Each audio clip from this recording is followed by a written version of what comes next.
శ్రవణం కీర్తనం విష్ణు స్మరణం పాదసేవనం అర్చనం వందనం దాసం సఖ్యమాత్మ నివేదనం. ఎందుకంటే ద్రౌపది చెప్తుంది, మనిషి మానవతను వెతికిన తర్వాత మోక్షాపేక్ష కొరకు బ్రతకాలి. హ్యాపీ లేదు, బయట మోక్షాపేక్ష కొరకు బ్రతకాలి.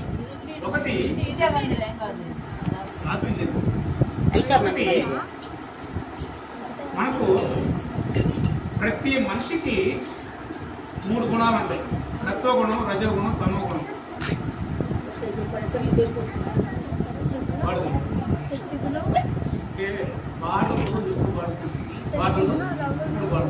పడుకుంటాం లేదా సార్? ప్రతి శనివారం పడుకుంటాం.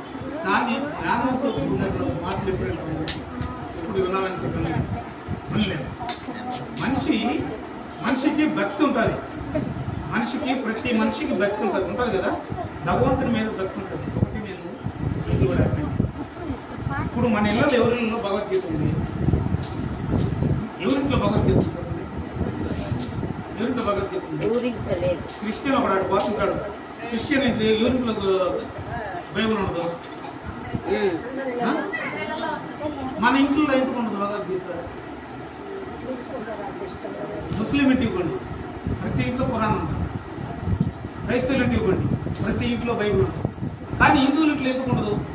హిందువుకి అసలు ప్రమాణం ఏంటి? దేన్ని డిపెండ్ అయి ఉండాలా? దేని మీద హిందువు డిపెండ్ అయి ఉండాలా? భక్తి అనేది వాడికి ఉంది, మనకు ఉంది. ఇది క్రైస్తవుకు ఉంది, ముస్లింకు ఉంది, మనకు ఉంది. భక్తి ఉండదా లేదా? ఉన్నది.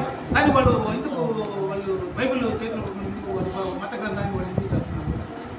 మనం మన గ్రంథాన్ని ఎందుకు చదువుతున్నాం? అదే అంటే కొంతమంది నాకు ఇటీవల అంటే నేను ఉపన్యాసాలు ప్రవచనాలు పోతా ఉంటాను.